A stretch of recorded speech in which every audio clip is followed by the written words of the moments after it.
नमस्कार, मैं हूं जर्नलिस्ट राजन। दोस्तों, अनुराग यादव के केस में अनुराग यादव के जो हत्यारे हैं, जो आरोपी हैं, जिन्होंने अनुराग यादव की तलवार से गला काट करके निर्मम हत्या की, आज पहली बार वो मीडिया के सामने आए। पहली बार वो कैमरे के सामने चारों हत्यारे एक साथ नजर आए। जी हाँ, चाहे लालता हो, चाहे उसके बेटे राजेश और रमेश हों, या फिर लालमोहन हो, सभी एक साथ आज मीडिया के कैमरे में कैद हुए हैं। जी हाँ, आज उन्हें कोर्ट में पेशी के लिए ले जाया गया है। पहली बार चार्जशीट दाखिल होती है और चार्जशीट दाखिल होने के बाद मतलब अनुराग की हत्या के 3 महीने बीत जाने के बाद ये सभी आरोपी जो है वो पहली बार जो है जेल की सलाखों से बाहर लाए जाते हैं और उन्हें कोर्ट में पेश किया जाता है। दीवानी न्यायालय में उनको लेकर के जाते हैं। तस्वीरें आप देखिए किस तरह से सबसे आगे आगे लालता चल रहा है। को देखिए आप, और लालता की इस तस्वीर को देखिए और लालता की उस तस्वीर को भी देखिए। हम दोनों तस्वीरें आपको दिखाएंगे जब लालता को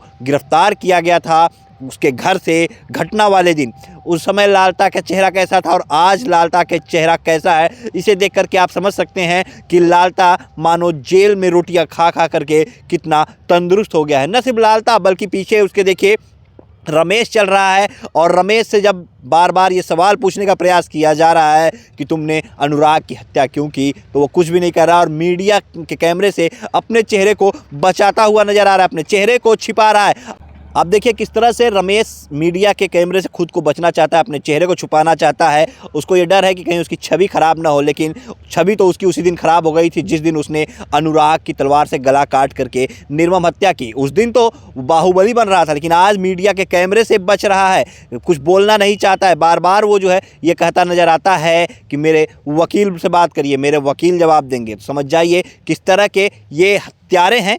क्या कुछ कहा है रमेश ने वो भी हम आपको सुनाएंगे और लालता ने क्या कुछ कहा है वो भी हम आपको सुनाएंगे। लेकिन ज़रा इनकी तस्वीरों को आप गौर से देखिए, इनके आप चलने के ढंग को देखिए, इनके अंदाज को देखिए। इसको देखने के बाद आपको ये लग जाएगा कि इनके चेहरे पे खौफ का या पश्चाताप का कोई भी भाव नज़र नहीं आ रहा है। खौफ का कोई भाव नज़र नहीं आ रहा है योगी आदित्यनाथ के राज में। मैं इस बात को जोर दे करके इसलिए कह रहा हूँ कि बाबा के राज में ऐसे हत्यारों के चेहरे पे खौफ नज़र नहीं आ रहा है, क्योंकि इन्होंने जो सोचा था कि इनका कोई कुछ नहीं बिगाड़ सकता, तो वाकई में 3 महीने का समय बीत गया और इनका कोई कुछ नहीं बिगाड़ सका। ना इस मामले में कोई मुठभेड़ होती है, ना किसी का एनकाउंटर होता है, ना कोई ढेर होता है, ना कोई ऑपरेशन लंगड़ा चलता है। इस मामले में कोई लंगड़ा भी नहीं होता, सभी किस तरह से गिरफ्तार हो जाते हैं। और इतना ही नहीं, जो बाबा का बुलडोजर एक्शन था, यहाँ पे बुलडोजर भी अभी तक थमा हुआ है, उस पर भी तारीख पे तारीख चल रही है और कोई बुलडोजर एक्शन भी नहीं हुआ। तो इनके चेहरे पे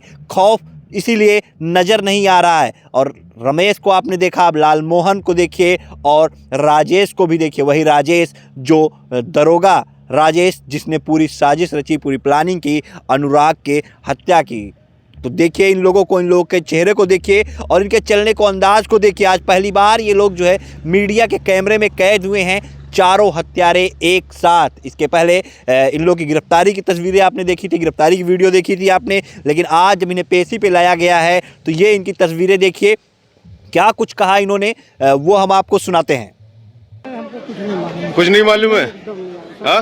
एकदम कुछ मालूम है ही नहीं। आपको मौके से पुलिस कप्तान ने अरेस्ट किया था? नहीं तो घर से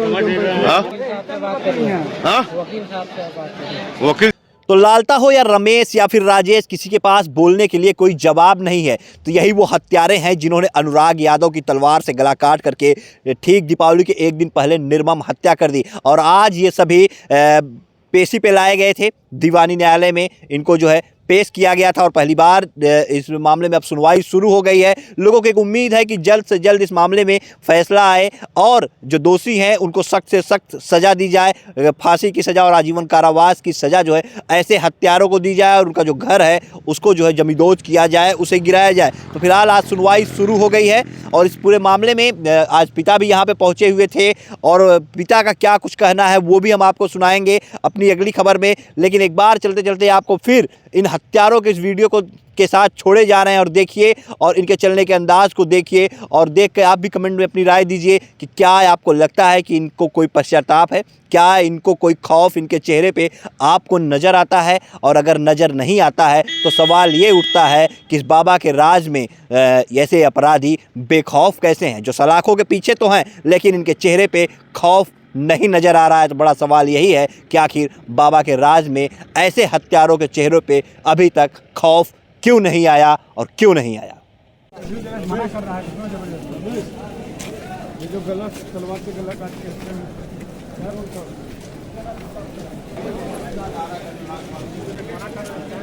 ये आप देख रहे हैं रमेश